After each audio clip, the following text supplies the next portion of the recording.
নমস্কাৰ সকলোকে মই কাশ্মীৰী আৰু মই ৰেজিন আৰ্ট কৰোঁ। আজি দুযোৰ বিয়াৰ বৰমালা প্ৰিজাৰ্ভ কৰিব গৈ আছোঁ ফৰ লাইফ টাইম। আজি বিশেষকৈ এই ভিডিঅ'টোত মোৰ নিজা কিছু আইডিয়াছ শ্বেয়াৰ কৰিব গৈ আছোঁ। যিহেতু দুযোৰ বৰমালা মোৰ হাতত আছে, দুগৰাকী কাপলে দিছিলে আৰু দুইটাৰে ফ্ৰেমৰ ডিজাইনটো বেলেগ বেলেগ, গতিকে আইডিয়াছবিলাকো বেলেগ বেলেগ হ'ব। তাকে আজি এই ভিডিঅ'টোত শ্বেয়াৰ কৰিব গৈ আছোঁ। বহুতেই ইণ্টাৰেষ্টিং হ'বলৈ গৈ আছে। প্ৰথমযোৰ বৰমালাযোৰ হৈছে এয়া মণিপুৰী ব্ৰাইডৰ আছিল।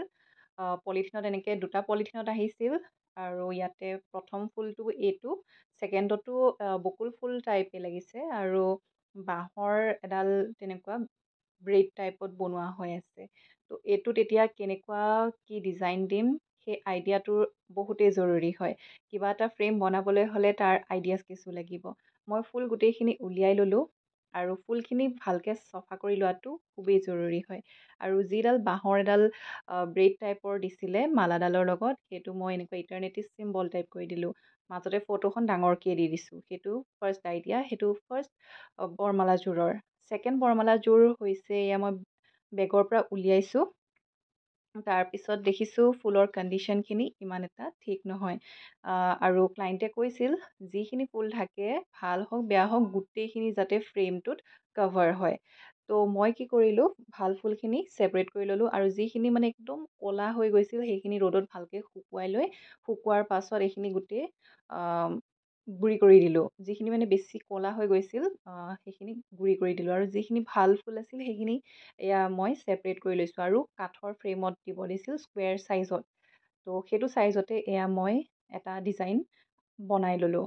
মানে ওপৰৰখিনি অলপ ব্লেক কৰি দিছোঁ আৰু তলৰখিনি ফুলৰ পাহকেইডাল যিখিনি মানে ভিজিবল হয় সেইখিনি এটা অম্ব্ৰে টাইপত দি দিছোঁ। আৰু এই পিংক কালাৰ সেয়া মালাডালতে আহিছিলে, সেইখিনি কাৰ্টিন টাইপত ছাইডত দি দিছোঁ। এই ফ্ৰেমখনত এই আইডিয়াটো মোৰ বেছি ভাল লাগিছে এইটোৱেই যে ওপৰৰখিনি ব্লেক হৈ আহিছে, তলৰখিনি ফ্লাৱাৰ পেটেলছ দিছোঁ। এটা অম্ব্ৰে এফেক্ট দিবলৈ কাৰণে চেষ্টা কৰিলোঁ আৰু যেনেকৈ ভাবিছিলোঁ তেনেকেই হৈছে। এয়া ফটো আৰু যিখিনি পাৰ্লছ গুটি আছিল মালাডালত সেই গোটেইখিনি দি পেলাই ফাইনেল লেয়াৰটো দি দিলোঁ আৰু তেনেকেই এই ফ্ৰেমখন কমপ্লিট হৈ গ'ল। এনেকৈ কৰোঁতে ক্লাইণ্টো খুছ। ক্লাইণ্টে বিচাৰিছিল যাতে বেয়া হোৱাখিনি পেলাই নিদিবা, সেইখিনিও ফ্ৰেমখনত দি দিবা। তো কেনেকুৱাকৈ দিলে ভাল লাগিব, ক্লাইণ্টৰ মৰ্জিটোতো ইম্পৰ্টেণ্ট হয়। যিটো বিচাৰিছে তেনেকেই আমি দিয়াটো আমাৰ কৰ্তব্য হয় আৰু সেই তেনেকেই দিবলৈ কাৰণে এয়া মই চেষ্টা কৰিলোঁ। তো এইটো কেনেকুৱাকৈ এক্সিকিউট কৰিব পৰা যাব সেই আইডিয়াছখিনিও বহুত ইম্পৰ্টেণ্ট হয়। মই এই ফ্ৰেমখনত যিমান পাৰোঁ জাষ্টিছ দিবলৈ কাৰণে চেষ্টা কৰিলোঁ।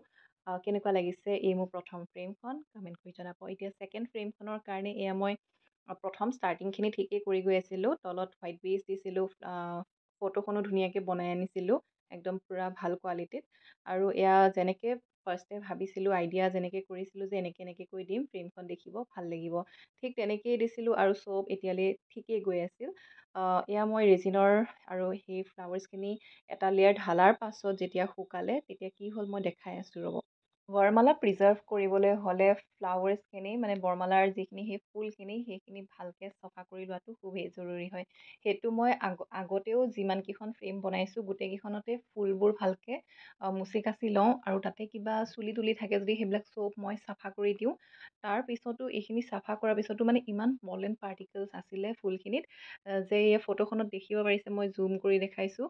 ফটোখনত গোটেই পলেন পাৰ্টিকলছবিলাকে মানে কভাৰ হৈ গ'ল। ফটোখনত দেখিলে ধৰিব পাৰি যে একদম কণমানি পাৰ্টিকলছবিলাকে ফটোখন দেখিবলৈ বেয়া দেখাইছিলে। তো মই কি কৰিলোঁ, তাতে হোৱাইট কালাৰ যিহেতু বেছটো আছিলে, হোৱাইট কালাৰ আকৌ গোটেইখনতে দি আকৌ ফটো মই বনাই পেলাই দি দিলোঁ ওপৰত। সেয়া অকণমান ডিজাইনটো চেঞ্জ হৈ গ'ল আৰু ফাৰ্ষ্টে যিটো ভাবিছিলোঁ তাতকৈ এতিয়া অকণমান চেঞ্জ হ'ল।